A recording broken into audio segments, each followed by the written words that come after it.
Edward Teach, a simple sailor, was forged in the crucible of privateering raids off Jamaica during the War of the Spanish Succession. When peace treaties brought an end to the era of widespread piracy, rendering yesterday's privateers outlaws, Teach did not furl his sails. He joined the crew of the infamous Benjamin Hornigold. Aboard the pirate vessel, the ambitious sailor quickly rose through the ranks, soon commanding his own brig and adopting a new, fearsome name, Blackbeard. His flotilla, comprising up to 4 ships, including his flagship the Queen Anne's Revenge, began systematically terrorizing the trade routes of the Caribbean and the American coast. He blockaded harbors, plundered vessels, and held entire colonies in paralyzing fear. Yet behind the legend of a ruthless despot and bloodthirsty madman lay a calculating strategist. Blackbeard rarely resorted to violence if he could avoid it. His terrifying appearance, wreaths of smoke, lit fuses braided into his beard, an arsenal of weapons strapped to his chest, was not a sign of madness, but a stroke of marketing genius. He built his empire on fear, ensuring his victims surrendered without a fight, preferring to relinquish their cargo rather than confront the embodied nightmare. This was theater, designed for maximum psychological effect, not a thirst for blood. Beyond this carefully constructed image, this theater of intimidation, lay not just calculated pragmatism, but a profound psychological transformation. Edward Teach, born in the port city of Bristol around 1685, entered a world where human life was barely worth a farthing. Early 18th century Britain was a nation racked by social upheaval, and port cities like his hometown were festering sores of poverty, disease, and unpunished violence. Here, amidst the shouts of dock workers, the stench of rotting refuse and constant brawls, Teach absorbed the brutal lessons of survival. He witnessed the weak being trampled and the strong surviving, how laws served only the wealthy, and true power belonged to those capable of seizing and holding it. In this ruthless environment, where every day was a struggle for existence, his personality was forged, pragmatic, resilient, and unsentimental. His childhood, if it could be called that, was likely devoid of any warmth or support that might have softened his harsh view of the world. Going to sea at a young age, the only real prospect for a poor yet ambitious youth, only exacerbated this brutal schooling. Aboard merchant ships and later privateer vessels, Teach faced inhumane conditions, draconian discipline, monstrous punishments, and the constant proximity of hunger and death. Exhausting labor under the scorching sun or in icy storms, the whistle of an officer's lash, epidemics that claimed dozens of lives, all were part of his daily routine. Death was not an abstraction, but a tangible shadow that stalked the deck, claiming friends and comrades without warning. In these inhuman conditions, Teach didn't just survive, he learned. He observed people, studying their fears, their weaknesses, their reactions to threats. He saw how panic paralyzed even the most experienced sailors, and how a display of absolute, uncompromising force could break the will to resist even before a battle began. These observations became the foundation of his future strategy. The War of the Spanish Succession, in which Teach participated as a privateer, became for him not merely a service, but a veritable academy of brutality and strategic thinking. Privateering, in essence, was legalized piracy, where the line between serving the crown and simple robbery was blurred to indistinction. Here, Teach honed his skills as a seaman, tactician, and fighter, transforming into a formidable professional. But more importantly, he mastered the psychology of conflict, where victory often went not to the strongest, but to the most terrifying. He saw how rumors of a captain's ferocity or a ship's invincibility forced opponents to surrender without a single shot fired. This was invaluable experience that formed the basis of his future theatrical career, teaching him that the most effective battle is the one that never takes place. When peace treaties ended the war and declared an amnesty for privateers. For Edward Teach, it was not a salvation, but an existential crisis, a stab in the back. The system he had served suddenly turned against him, declaring him an outlaw and leaving him without means of subsistence. He was offered a return to peaceful life, which for most former privateers meant poverty, prison, or the gallows. It was a moment of deep disillusionment and perhaps a sharp sense of betrayal.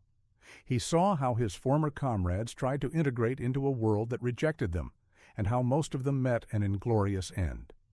It was then, faced with a choice between hopeless submission and absolute, unrestricted freedom, that Teach made a decision that became his point of no return. He refused to be a victim of circumstances, refused to play by others' rules that could change at any moment and doom him. He understood that the only way to survive and thrive in this ruthless world was to establish his own rules, to become a force no one could control. His transition to piracy under Benjamin Hornigold's banner was not merely an act of desperation, but a conscious choice of a path where he alone was the master of his fate. He didn't just become a pirate, he created Blackbeard, the embodiment of terror, born from his own experience of survival in a world that gave him no choice but to become a monster to live. His formidable image was not a sign of madness, but a deeply felt response to the cruelty of the world that shaped him and his personal declaration of independence from the system that betrayed him. But Teach's decision was not an isolated act of madness. It reflected a systemic failure that gripped the entire British Empire after the end of the War of the Spanish Succession in 1713. The Treaty of Utrecht, which brought peace, unleashed not long-awaited tranquility, but widespread chaos. Thousands of privateers, former mercenaries of the Crown, suddenly found themselves jobless. These men, seasoned in naval battles, trained in arms and navigation, were suddenly redundant.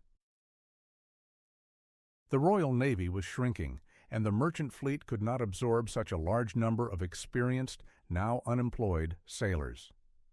For them, this meant not just unemployment, but a sentence to poverty, starvation, and potentially debtor's prison. Britain's economy, exhausted by years of war, could not provide jobs for all who sought them. Port cities, once bustling with activity, sank into depression. The streets filled with former sailors, soldiers, and mariners who knew nothing but war and had no prospects in peaceful life. This was a vast reservoir of despair, ready to explode. And explode it did, not in the capitals, but on the distant seas where imperial power was but a faint shadow. The Caribbean, once a battlefield for privateers and naval fleets, transformed into an ideal arena for a new wave of piracy. Vast distances, a lack of centralized control, and corrupt colonial officials who found it more profitable to turn a blind eye to crime than to combat it, all created ideal conditions. Added to this was the incredible profit from transatlantic trade. Ships laden with gold, silver, sugar, tobacco, and other colonial goods slowly traversed the ocean, presenting easy prey. These treasures, intended to enrich European elites, were unimaginable luxuries for those barely scraping by. The social atmosphere on the periphery of the empire was saturated with discontent and a sense of injustice. For many former sailors who had risked their lives for the crown only to be cast aside, piracy became not merely a means of survival, but a form of rebellion. It was a challenge to a system that had betrayed them. Unlike the rigid hierarchy of merchant ships, where officers could torment the crew with impunity, pirate ships maintained a relative democracy. Captains were elected, loot was divided equally, and discipline, though strict, was based on general consent rather than arbitrary rule. This attracted not only the desperate, but also those who craved freedom and justice, albeit in their twisted, piratical sense. Thus, Blackbeard did not emerge from a vacuum. He was a product of his time, the result of political short-sightedness, economic depression, and social inequality that created an unprecedented breeding ground for the flourishing of sea banditry. The world, after the War of the Spanish Succession, was not just ready for the emergence of such figures, it literally pushed people into their embrace. Employing this same philosophy, Blackbeard immediately set about realizing his grand design, where every action was part of a meticulously orchestrated spectacle. He didn't just rob, he set precedents, forging a reputation that worked for him more effectively than any weapon. One of the first and most striking demonstrations of his unique approach was the blockade of Charleston in May 1718. His flotilla, numbering up to 4 ships, including the formidable Queen Anne's Revenge, appeared off the coast of Carolina's largest and wealthiest port. This was not merely an attack, but a carefully planned psychological siege. Blackbeard did not bombard the city or land troops. Instead, he systematically captured every vessel entering and exiting the harbor, taking passengers and crews hostage, including a group of prominent citizens. For 6 days, he held the city in paralyzing fear. While the residents of Charleston expected the worst, assault, looting, and massacre. Blackbeard made a demand that shocked everyone, not gold or jewels, but a large chest of medicines. The city, lacking sufficient forces to resist, was compelled to comply.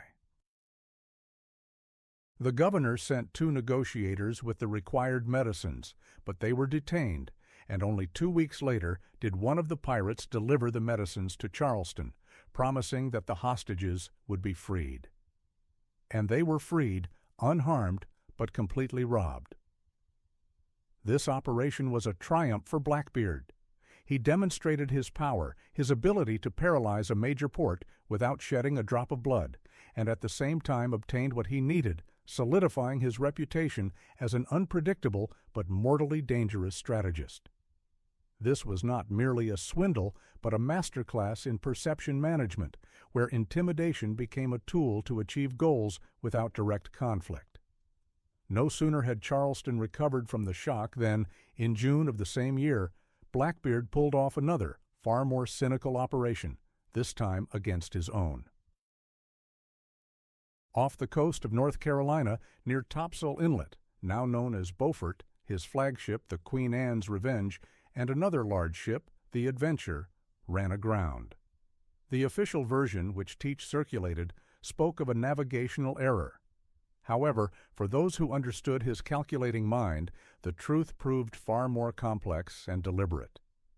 The Queen Anne's Revenge was too large and required a crew of up to 300 men, which meant a large number of shares when dividing the loot. Piracy, by its very nature, was a democratic enterprise, and every crew member had a vote and a share.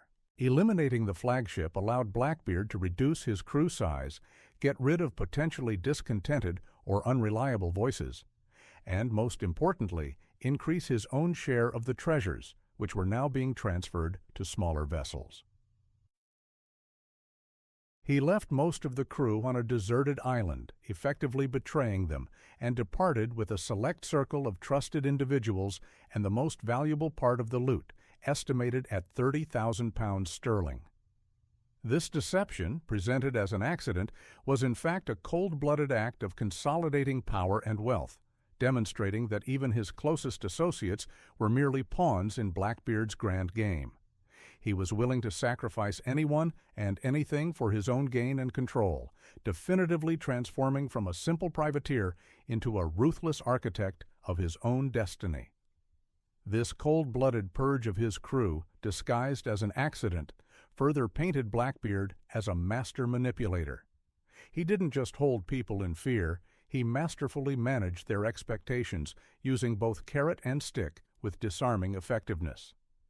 For those he kept in his new, smaller crew, this display of ruthlessness was both a warning and a promise. A warning that his power was absolute, and a promise that now, with larger shares, their loyalty would be rewarded. He was not a despot who relied solely on brute force. His true power lay in his ability to penetrate the minds of his subordinates and opponents. His charisma, almost hypnotic, allowed him not only to attract, but also to retain the most desperate cutthroats. This was not the charisma of kindness or fairness, but rather the magnetism of absolute, uncompromising resolve. He exuded an aura of a man who always got his way, and for people accustomed to defeat and despair, such a figure became a beacon, albeit a sinister one. He skillfully played on their greed, constantly fueling dreams of untold riches that would be theirs if they followed him without question. The pirate code, which prescribed a fair division of spoils, was for him not a law, but a flexible tool. He could violate it, as in the case of Charleston, but then restore the appearance of fairness to retain the most valuable crew members. Blackbeard was also a master of recruitment, intuitively sensing who could bring him maximum benefit. He surrounded himself not just with strong fighters, but with those who possessed unique skills, experienced navigators capable of guiding ships through the most treacherous waters, accurate gunners capable of hitting targets from afar, and, of course, loyal quartermasters who helped maintain order and distribute the loot. These experts were his pillars, and he knew how to motivate them, not only with fear, but also with the promise of a significant share, and, no less importantly, recognition of their professionalism. He created an atmosphere of exclusivity around himself, where everyone who was in felt part of something greater than just a band of robbers. His ability to generate and maintain buzz around his name was unprecedented. Rumors of his demonic appearance, of untold treasures, and of his never shedding blood unnecessarily spread across the Caribbean faster than any ship.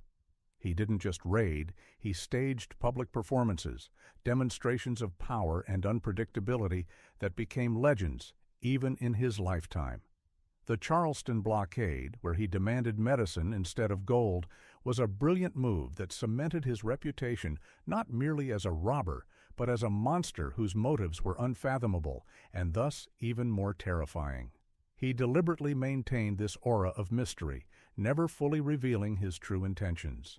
And perhaps the most important quality that distinguished Blackbeard from the multitude of other pirates was his phenomenal adaptability. He was not a blind fanatic of plunder. When the situation demanded, he was ready to retreat, regroup, and even seemingly submit to the system. After the incident with the Queen Anne's Revenge and the Adventure, he took advantage of the royal amnesty declared by North Carolina Governor Charles Eden. This was not an act of repentance, but a cold-blooded tactical maneuver. He retired from piracy, received an official pardon, and even settled on land in Bathtown. But even here, under the guise of legality, he continued to spin his web. His loyalty was merely a facade, and peaceful life only a temporary refuge, allowing him to regain strength, redistribute resources, and prepare for a new phase of his ruthless game. He used the system that tried to absorb him as a shield, turning its own rules into a weapon against itself. This ability to change guises from an embodiment of terror to a respectable citizen demonstrated his considerable intellect and complete lack of moral constraints. For Blackbeard, there were no permanent principles except one: survival and the accumulation of his own power. However, this supposed legality in Bathtown was not flawless. On the contrary, it exposed the rot that permeated the upper echelons of colonial power, turning Blackbeard into an unwitting but profitable partner for those who were supposed to fight him. North Carolina Governor Charles Eden and Colonial Secretary Tobias Knight found themselves at the epicenter of this web of corruption. For Teach, whose shrewdness allowed him to see through people, these officials were nothing more than tools, another cog in the mechanism of his survival. Eden, who obtained his position through connections rather than ability, was a man far more interested in personal enrichment than in upholding the law. North Carolina, with its jagged coastline, numerous coves, and lack of strong central government, presented an ideal haven for smuggling and piracy. It was here, in this gray area, that Eden and Teach found each other.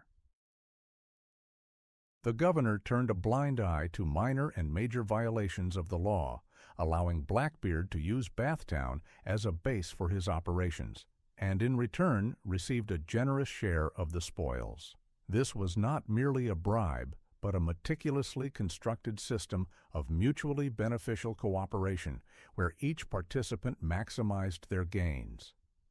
Teach, with an official amnesty and the governor's support, could operate with almost complete impunity, while Eden, in turn, secured a stable source of income that allowed him to lead a lavish lifestyle inconsistent with his modest official salary. This scheme was so blatant that it soon became an open secret to everyone even remotely connected with maritime trade in the region. It reached an absurd point. Blackbeard not only lived in Bathtown, but he even held the respectable position of Justice of the Peace, which gave him even greater freedom of action and the ability to influence local affairs. This cynical farce, where one of history's most notorious pirates administered justice, was a stark testament to the deep moral decay that had gripped the colonial administration. Stolen goods, from sugar and tobacco to valuable fabrics and jewels, were freely transferred from pirate ships to shore, then sold through intermediaries, bringing fabulous profits to all involved in this shadow scheme. The Queen Anne's Revenge, despite its official sinking, continued to generate income, as its valuable cargo had been successfully salvaged and divided. It was these funds, derived from criminal activity, that allowed Blackbeard to maintain his lifestyle and perhaps finance new, albeit disguised, expeditions. However, this idyll for the chosen few could not last forever. Neighboring colonies, especially prosperous Virginia, were outraged by the unprecedented surge in piracy emanating from North Carolina. Their trade routes suffered, ships were attacked, and their own governors faced criticism from London for their inability to ensure maritime safety. The chief antagonist, whose resolve proved fatal for Blackbeard, was Virginia Governor Alexander Spotswood. Unlike Eden, Spotswood was a tough, ambitious, and incorruptible man, or at least skillfully cultivated such a reputation, seeking to strengthen his power and influence in the region. He was a veteran of wars, possessed a keen strategic mind, and deeply despised corruption, especially when it threatened the interests of his own colony and the prestige of the crown. Spotswood watched with alarm Blackbeard's brazenness as he continued to plunder ships under the guise of amnesty, merely slightly altering his tactics to avoid direct accusation. Rumors of Eden's patronage reached Virginia, sparking fury and a sense of helplessness, but also a desire to act. Spotswood understood that an open confrontation with Eden, who was officially appointed by the Crown, could turn into a political scandal and undermine his own position. Therefore, he decided to act covertly and decisively, circumventing official channels. He gathered information using a network of spies and former pirates who were promised amnesty in exchange for intelligence. It was these reports that confirmed his worst fears. Blackbeard was not merely a former pirate who had decided to go straight, but an actively operating brigand, protected by a corrupt colonial administration. Spotswood did not wait for approval from London or cooperation from North Carolina, knowing it would only give Blackbeard time to escape. He decided to take the initiative himself. The governor of Virginia secretly allocated funds from his own treasury without waiting for assembly approval and ordered the outfitting of 2 small sloops, the Ranger and the Jane, to hunt down and destroy Blackbeard. He entrusted command of the operation to Royal Navy Lieutenant Robert Maynard, an experienced, fearless, and utterly devoted man. Maynard received clear orders: capture or kill Blackbeard, and confiscate all his treasures, which were rumored to be fabulous. This was not just a pirate hunt, it was Spotswood's personal vendetta against a symbol of lawlessness and corruption that threatened the stability of the empire and his own reputation. The outcome of this confrontation would decide not only Blackbeard's fate, but also settle the score in the struggle between colonial authorities and those who, like parasites, were eating away at them from within.